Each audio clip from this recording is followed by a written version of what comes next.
Hello बच्चों, class 7th में Hindi medium में मॉरल साइंस में आपका 11th चैप्टर आज कंटिन्यू है। उदारता है चैप्टर का टाइटल, उदारता। बहुत सुंदर कहानी है, इससे रिलेटेड से पढ़ेंगे बच्चों। पंजाब में एक बार वर्षा ना होने के कारण भयंकर अकाल पड़ा। घरों में अनाज का एक भी दाना ना रहा। सेठ साहूकारों के गोदाम भी खाली हो गए। उस समय पंजाब के राजा थे महाराजा रणजीत सिंह। ये बहुत फेमस राजा हुए बच्चों, बहुत ज़्यादा उदारतावादी राजा, सचमुच बहुत महान राजा हुए हैं। इनके नाम से ही पंजाब जाना जाता है। महाराजा रणजीत सिंह अपने समय के उदार, परोपकारी और न्यायप्रिय राजा थे। उनकी प्रजा का शत्रु भी लोहा मानते थे। वे केवल वीर ही नहीं वरन अपने प्रजा का पालन पोषण एक पिता के समान किया करते थे। उन्होंने जब भयंकर अकाल के कारण अपनी प्रजा का बुरा हाल सुना तो उनसे रहा ना गया और घोड़े पर चढ़कर अपनी प्रजा का हाल जानने निकल पड़े। बेटा, केवल महाराजा रणजीत सिंह ही नहीं, पंजाब में भारत के जितने भी अच्छे राजा हुए हैं वो हमेशा ये कोशिश किया करते थे कि उनकी प्रजा को कोई कष्ट ना हो। और उसके लिए वो क्या करते थे, रात में गेटअप चेंज करके, वेश बदलकर, रात में अपनी प्रजा का हाल, या दिन में भी वेश बदलकर और रात के अंधेरे में वेश बदलकर अपनी प्रजा का हाल जानने निकलते थे। और क्योंकि दिन में तो बनावटी दुनिया होती है और उन्हें कोई पहचान भी सकता है, तो पहचानने के बाद हो सकता है उनसे राजा के पूर्ण, अगर कोई पहचान लेगा तो राजा समरूप उनके साथ व्यवहार करेगा तो वास्तविकता नहीं दिखेगी।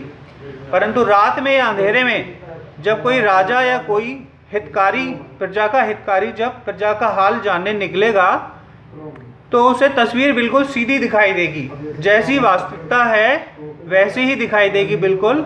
और उन्हें बिल्कुल भी डुप्लिसिटी नहीं दिखेगी। अगर प्रजा करीब है तो दिखेगा, प्रजा राजा के गुण गा रही है या सुख में है तो भी दिखेगा उन्हें।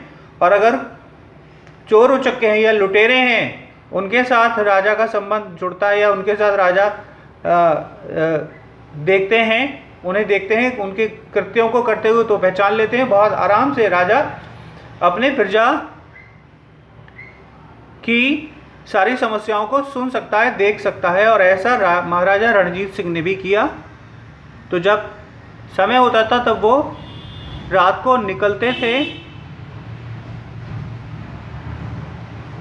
उन्होंने भयंकर अकाल देखा। अकाल के कारण प्रजा का बहुत बुरा हाल सुना तो वो निकल के गांव में भूखों बच्चों को बिलखते देखकर वे अपने आंसू न रोक सके।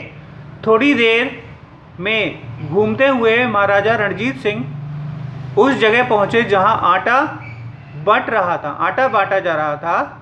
वहां पर एक बुढ़िया को धक्के खाते देखकर वे उसके पास गए और उसका हाथ पकड़कर अंदर राजमहल के रसोई घर में ले आए। वे बोले, माँ, तुम जितना आटा यहाँ से ले जा सकती हो अपनी चादर में बांध लो।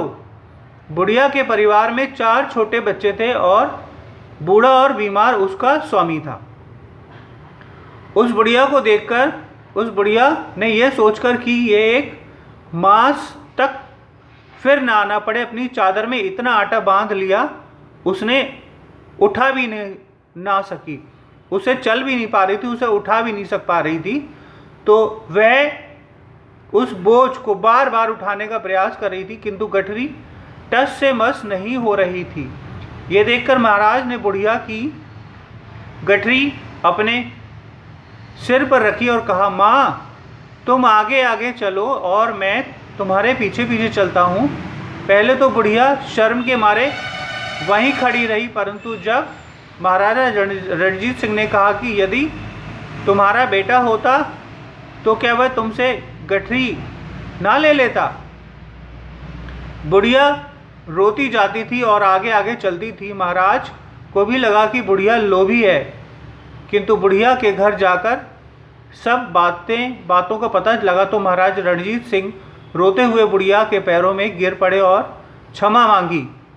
तथा कहने लगे कि आज से रणजीत सिंह ही तुम्हारा बेटा है। ओके बच्चों, thank you so much for watching my video.